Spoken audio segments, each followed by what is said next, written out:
Tightening up your game for the next one you facing. Arcam Athletics, coaching and motivation.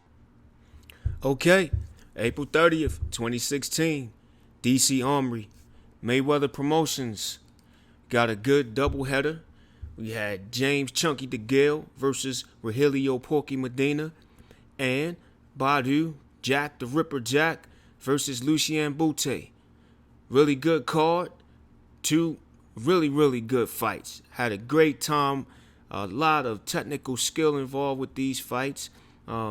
Both fights at a point were very competitive and a lot of shots thrown. And we got to see some good action and four great athletes. Here's how it went for Degale versus Medina. All right, round by round. Round one was a pace round for both fighters.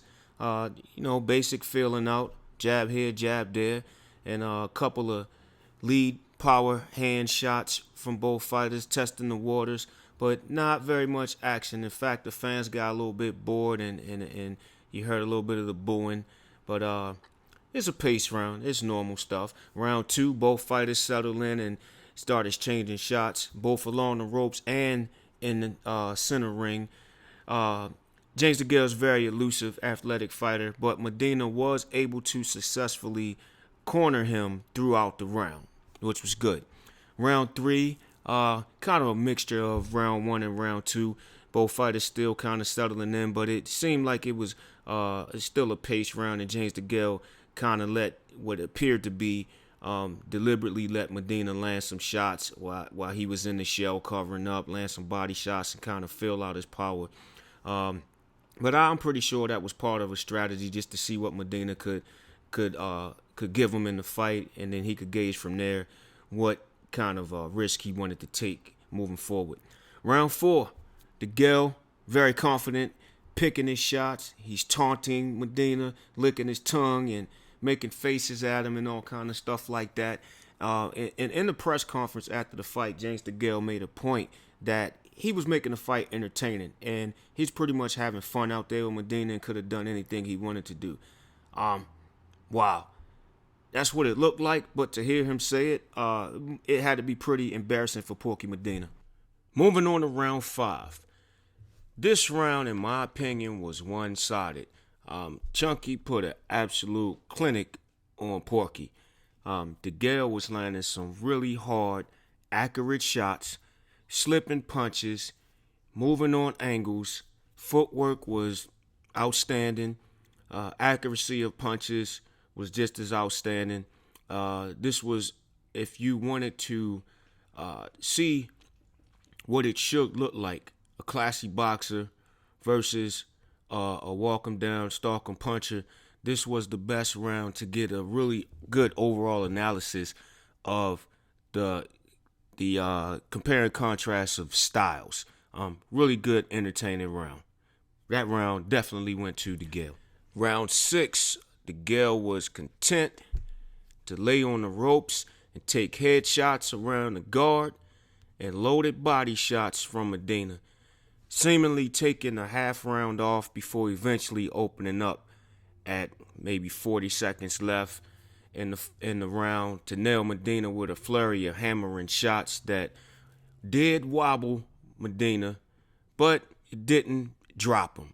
So it looked like Degale did have the potential to drop Porky Medina, but it might have been a little bit too late in the round for the onslaught to accumulate into anything significant. Round seven.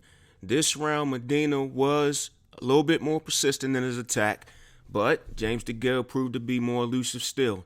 Both fighters landed a mixture of punches from hooks to long-range uppercuts, screw shots, just everything in the book. It looks like these guys started taking a lot more chances and pulling out more things out of their arsenal to keep the bout interesting. And it was much more unpredictable this round of what each of these guys were going to do.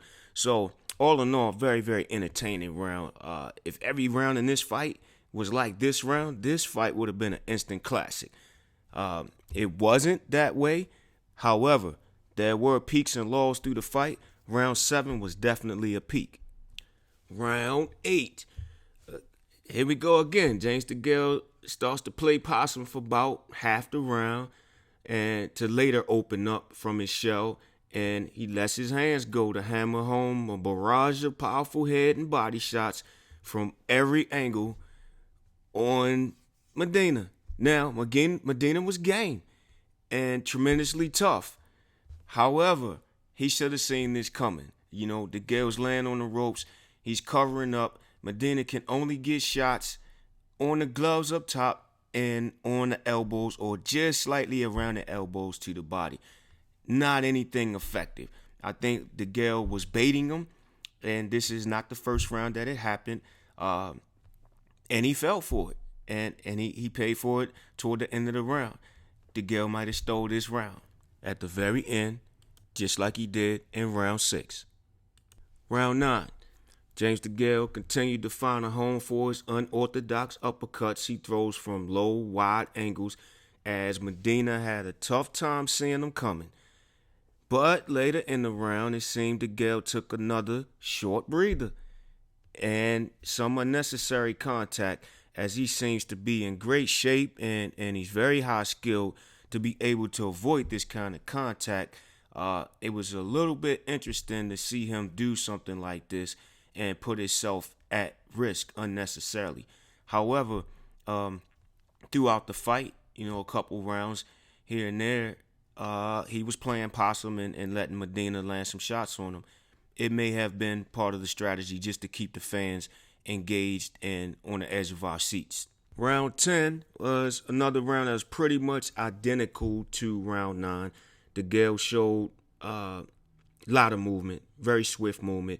But Medina was successful at cutting the ring off and landing counter shots as Degale did most of the primary shots on the move. So it did give Medina some opportunity as a stalker to land counter shots as, Degale's trying to throw his shots on the move.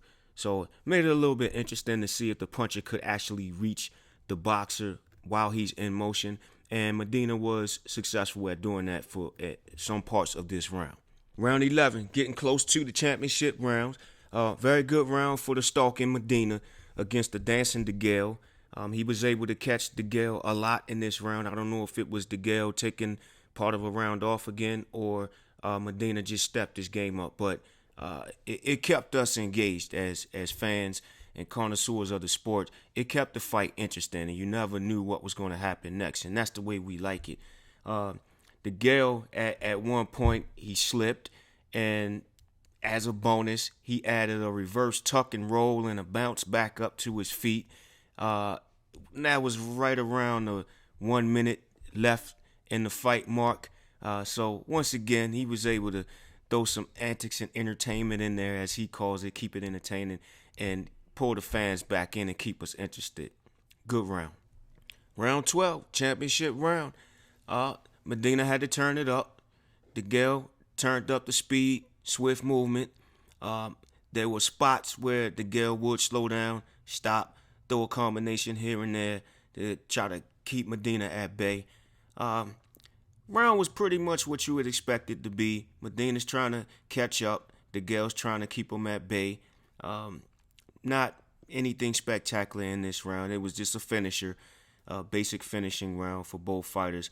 And, of course, we know what happened in the end. Degale comes out the victor, retains his belt, and next stop is fight with Badou Jack, probably in Vegas or in London in the fall. And we look forward to that unification bout as both champions have agreed to the fight, and they are both willing to fight anywhere as long as the money's good.